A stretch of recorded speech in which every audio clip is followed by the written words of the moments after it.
সোণাৰীৰ কাকতিবাৰীত যুৱক সন্ধানহীন কৰ্মস্থলীৰ পৰা উভতি অহাৰ সময়তেই সন্ধানহীন হৈ পৰে কাকতিবাৰী পুতুল নগৰৰ বাৰাং ভূমিজ। যোৱা 19 এপ্ৰিলৰ পৰা সন্ধানহীন হৈ আছে যুৱকজন। অচিনাক্ত লোকে যুৱকজনক গাড়ীত উঠাই লৈ যোৱাৰ সন্দেহ প্ৰকাশ কৰিছে স্থানীয় ৰাইজে। ইফালে ঘটনা সন্দৰ্ভত কাকতিবাৰী আৰক্ষী থানাত এজাহাৰ দাখিল কৰিছে পিতৃয়ে।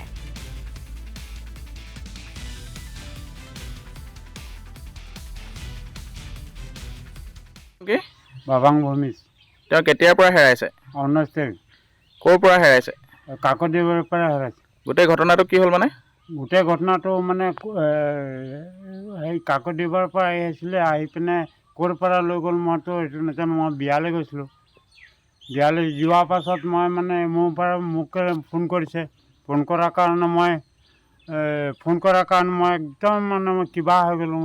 তাৰপৰা হয় ট্ৰেইন নাপালোঁ, মই বিয়াত আছিলোঁ। এই জয়পুৰ। আপোনাক কোনে ফোন কৰিছে? এই হেৰি মোৰ ভতিজা এটা ফোন কৰিছে। আপোনাৰ ল'ৰাটো হেৰালে বুলি হয় কয়। হয় হয়। আপোনাৰ ল'ৰাটো কিমান বয়স হৈছিলে? বয়স 19 বছৰ। সি কি কৰে? সি একো নাই, য'তে ত'তে সিহঁতৰ ঘৰতে কাম কৰে। কাম কৰে? অঁ, য'তে ত'তে কাম কৰে। ইয়াত কাম কৰে, তাত কাম কৰে, তাত কাম কৰে। সেইকাৰণে তামোল টোপোলাটো ক'ৰ পৰা লৈ আহিছিলে, আহি পিনে লৈ গ'ল। 19 তাৰিখৰ পৰা এতিয়া নিৰুদ্দেশ হৈ আছে। হয় হয়। এই থানাত জনাইছেনে? থানাত এতিয়া ইয়াৰ এখন দি দিছে। থানাই কি বুলি কৈছে? থানাই মানে সাক্ষীটো লাগিব।